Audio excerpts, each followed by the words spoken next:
से बीजेपी के प्रत्याशी सतीश चंद्र द्विवेदी हमारे साथ है, जिन्होंने आज अपना नामांकन किया है। हम उनसे बात करेंगे कि और ये जानने की कोशिश करेंगे कि इस बार उनके चुनाव मुद्दे क्या है, किन मुद्दों को लेकर जनता के बीच जा रहे हैं और कितना समर्थन मिल रहा है। हम सीधा उन्हीं से जान लेते हैं। मंत्री जी, पहले तो आपका स्वागत है। बहुत धन्यवाद। मंत्री जी, आज आपने अपना नामांकन किया है, क्या कहेंगे?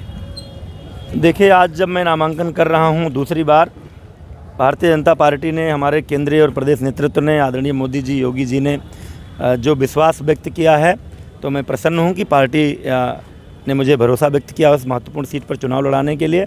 और पिछली बार हमने ये कहा था कि विकास की दृष्टि से इटवा बहुत पिछड़ा हुआ है, इसीलिए हमने एक टैग लाइन भी दी थी, इटवा शून्य से शिखर की ओर। अब 5 साल बाद जब चुनाव में जा रहा हूँ, तो मैं नहीं कह रहा हूँ और केवल इटवा की जनता नहीं कह रही, बल्कि पूरा सिद्धार्थ नगर और बस्ती मंडल के लोग कह रहे हैं कि इटवा विधानसभा में बहुत विकास हुआ है। क्योंकि इटवा की सड़कों की हालत खस्ता थी। 3 सड़कें 7 मीटर चौड़ीकरण लेकर आए हम। 150 करोड़ की लागत का मोदी जी और केशव मौर्य जी के सहयोग से मिला। चाहे वो शाहपुर सिंगारजोत मार्ग हो 22 किलोमीटर का, चाहे वो झकैया कठेला मार्ग हो 17 किलोमीटर का, चाहे वो इटवा बेलवा हुरलापुर मार्ग हो 22 किलोमीटर का।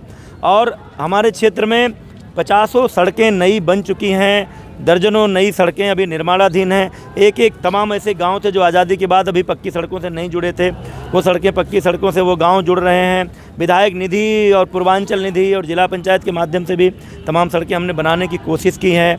हमने खुनियाओं ब्लॉक, सिद्धार्थनगर का एक अकेला ब्लॉक था जहाँ पर अस्पताल नहीं था, मैंने ही शिलान्यास किया और मेरे ही समय में अस्पताल चलना शुरू हो गया। 2 नगर पंचायतें, इटवा बिस्कोहर, एक ऐसा विधानसभा, दुर्भाग्यपूर्ण विधानसभा था, दुर्भाग्यशाली, जहाँ एक भी नगर पंचायत नहीं थी। तहसील मुख्यालय होते हुए भी ग्राम सभा था। 2 नगर पंचायतें बनी। राजकीय इंटर कॉलेज धोबा में बनकर तैयार है। राजकीय डिग्री कॉलेज बिस्कोहर में पूरा होने वाला है। ITI, पॉलिटेक्निक सब बन रहा है। अगर इस बार जनता आपको जिता के भेजती तो ऐसे कौन से काम बाकी है जो आप करेंगे? 4 ऐसे काम हैं जो मैं पहले ही उनकी शुरुआत कर चुका हूँ। चाहे वो इटवा तहसील में एक मिनी स्टेडियम का इटवा डुमरियागंज रोड पर ज़मीन दे चुका हूँ, धन आना बाकी है, भारत सरकार तक वो प्रस्ताव पहुँच चुका है। रोडवेज बस स्टेशन आज तक इटवा तहसील में नहीं था, सरकार सैद्धांतिक स्वीकृति भी दे चुकी थी, लेकिन मार्केट के आसपास ज़मीन नहीं मिली और बहुत दूर में बनाना नहीं चाहता था क्योंकि व्यापारियों को, महिलाओं को असुविधा होती रात में जो बस से आते। एक वो काम बाकी है। एक इटवा तहसील में आज तक बड़े बड़े नेता रहे, फायर स्टेशन नहीं बन पाया, सरकार ने सहमति दे दी है। हमने लगभग 3 एकड़ ज़मीन भी संदलजोत में दे दी है। उसके लिए धन अवमुक्त होना था, तब तक आचार संहिता लग गई, उसको पूरा करना है। और यहाँ के युवाओं को रोज़गार मिल सके, ट्रेनिंग मिल सके, बड़ी बड़ी कंपनियाँ, निजी कंपनियाँ आकर यहीं प्लेसमेंट कर सकें, इसलिए एक नेता, दुर्भाग्यशाली, जहाँ एक भी नगर पंचायत नहीं थी। तहसील मुख्यालय होते हुए भी ग्राम सभा था। 2 नगर पंचायतें बनी। राजकीय इंटर कॉलेज धोबा में बनकर तैयार है। राजकीय डिग्री कॉलेज बिस्कोहर में पूरा होने वाला है। ITI, पॉलिटेक्निक सब बन रहा है। अगर इस बार जनता आपको जिता के भेजती तो ऐसे कौन से काम बाकी है जो आप करेंगे? 4 ऐसे काम हैं जो मैं पहले ही उनकी शुरुआत कर चुका हूँ। चाहे वो इटवा तहसील में एक मिनी स्टेडियम का इटवा डुमरियागंज रोड पर ज़मीन दे चुका हूँ, धन आना बाकी है, भारत सरकार तक वो प्रस्ताव पहुँच चुका है। रोडवेज बस स्टेशन आज तक इटवा तहसील में नहीं था, सरकार सैद्धांतिक स्वीकृति भी दे चुकी थी, लेकिन मार्केट के आसपास ज़मीन नहीं मिली और बहुत दूर में बनाना नहीं चाहता था क्योंकि व्यापारियों को, महिलाओं को असुविधा होती रात में जो बस से आते। एक वो काम बाकी है। एक इटवा तहसील में आज तक बड़े बड़े नेता रहे, फायर स्टेशन नहीं बन पाया, सरकार ने सहमति दे दी है। हमने लगभग 3 एकड़ ज़मीन भी संदलजोत में दे दी है।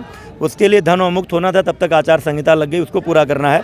और यहाँ के युवाओं को रोज़गार मिल सके, ट्रेनिंग मिल सके, बड़ी बड़ी कंपनियाँ, निजी कंपनियाँ आकर यहीं प्लेसमेंट कर सकें, इसलिए एक नेशनल स्किल सेंटर, उसके बनाने का प्रस्ताव 12 एकड़ ज़मीन में हमने भारत सरकार को भेजा था, वो नहीं हो पाया। यही 4 काम अगले कार्यकाल में करने की कोशिश करूँगा।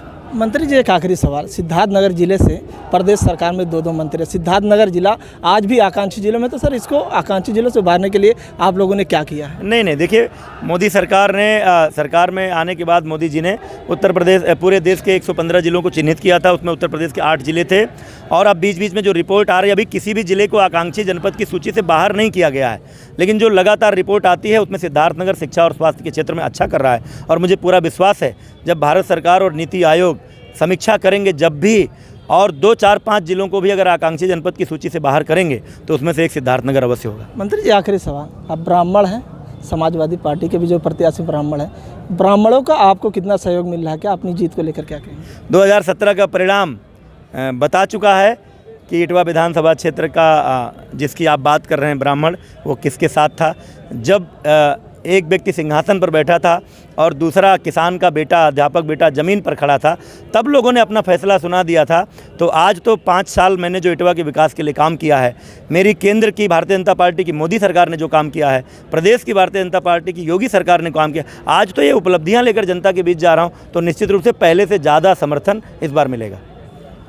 तो ये थे बेसिक शिक्षा मंत्री सतीश द्विवेदी, जिनका कहना है कि हम अपनी बातों को लेकर जनता के पास डोर टू डोर जा रहे हैं और जनता का हमें भरपूर समर्थन मिल रहा है। 2022 में भी भारतीय जनता पार्टी की प्रदेश में सरकार बनेगी और 300 सीटों से प्लस की सरकार बनेगी। News box, Siddharthnagar.